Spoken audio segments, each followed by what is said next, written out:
Look at that. That is a sexy guitar.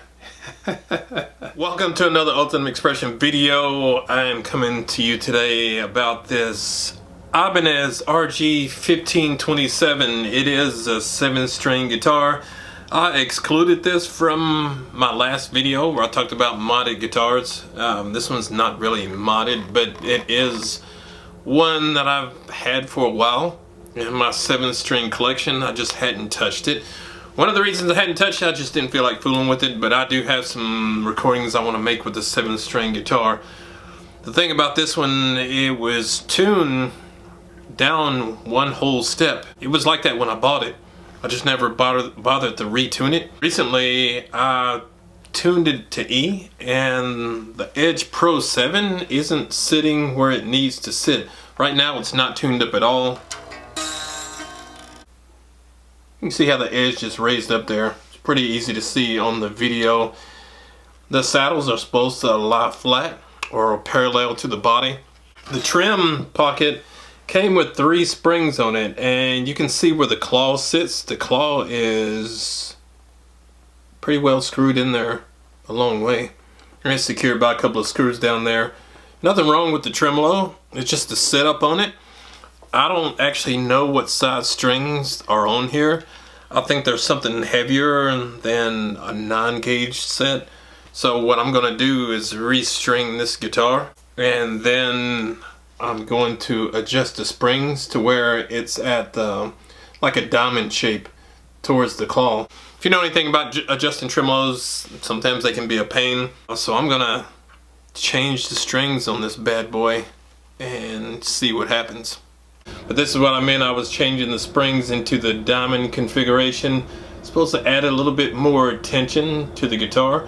One of the things about this Edge Pro right here is a trim block, and it's hitting up against the wood. It's already bottomed out here. So when I'm tuning it up, if it puts any more tension on the trim, on the edge, it's gonna float it just slightly. You can kind of see the trim height there, and it's just about sitting where it needs to be. Now watch me when I depress on this. That's not much travel. You barely see that move. That's how much pullback you have on this. If you have a RG1527, like, is that normal? I'm not looking to do any extreme whammy bar annex on here. I'm wondering if that's a regular thing for these RG1527s. I had a Universe before, and it was nothing like this. Of course, they didn't have the Edge Pro 7s on them. But if you got a 1527 and you're watching this, leave me a comment. Like, how much pullback do you have on your trims? Are your trims sitting level? Just watch this. That's how much pullback is on there. I should be able to push this down and depress it into the cavity right here, but that's as far as it goes. It's like the trim doesn't even fit. You can see the notch in the wood over here. So I got some issues to work out on this one. I'm gonna get tuned up and we'll see what happens. I pulled the strings off the RG1527. Hadn't cleaned up the body. I'm cleaning up the frets and the neck, but resting up against the frets there, you can kind of see the dirt in the crevices from all the playing. Here's a shot of the cleaner and the prep that I used from Dunlop. Yep, same ones that made the pick that I'm going with from the last video. I'll follow up with this fingerboard 02. This is the second step in cleaning the fingerboard and get it nice and clean. Then I'll polish up on the body with some more Dunlop products. You can see it's still wet. Let's move up the neck. You can see the dry area, and I'll come back and show you after that dries and just how good or how bad the neck will look after. So I'm back with the conclusion of the RG1527, and I know this may be a shorter video, but brand new 7 strings on here. I put 9-gauge strings to 52 on the bottom, and if you can tell on this video, this guitar looks purple, but it's called Cosmic Blue. Everybody says it's purple, but when you look on the internet, it's cosmic blue. I think this is around a 2003 or 2004 model, something like that.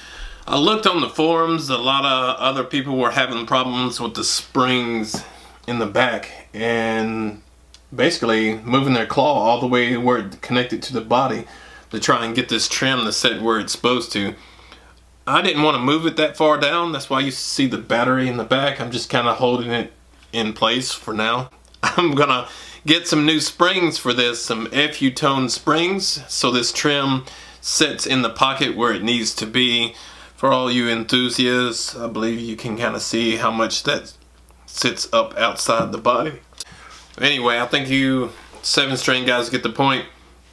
I'm gonna do some more work on this guitar after I get the springs in and get this trim all dialed in. In this Edge Pro in the back, there's only a spot to hook 3 springs in here, so I don't think I can add like a 4th spring not without those springs popping out, because there's some other guys that I looked up on here, and as soon as you take the retainer off, the springs pop right out on these Ibanez. At least this brand of the Edge Pro, they pop right out.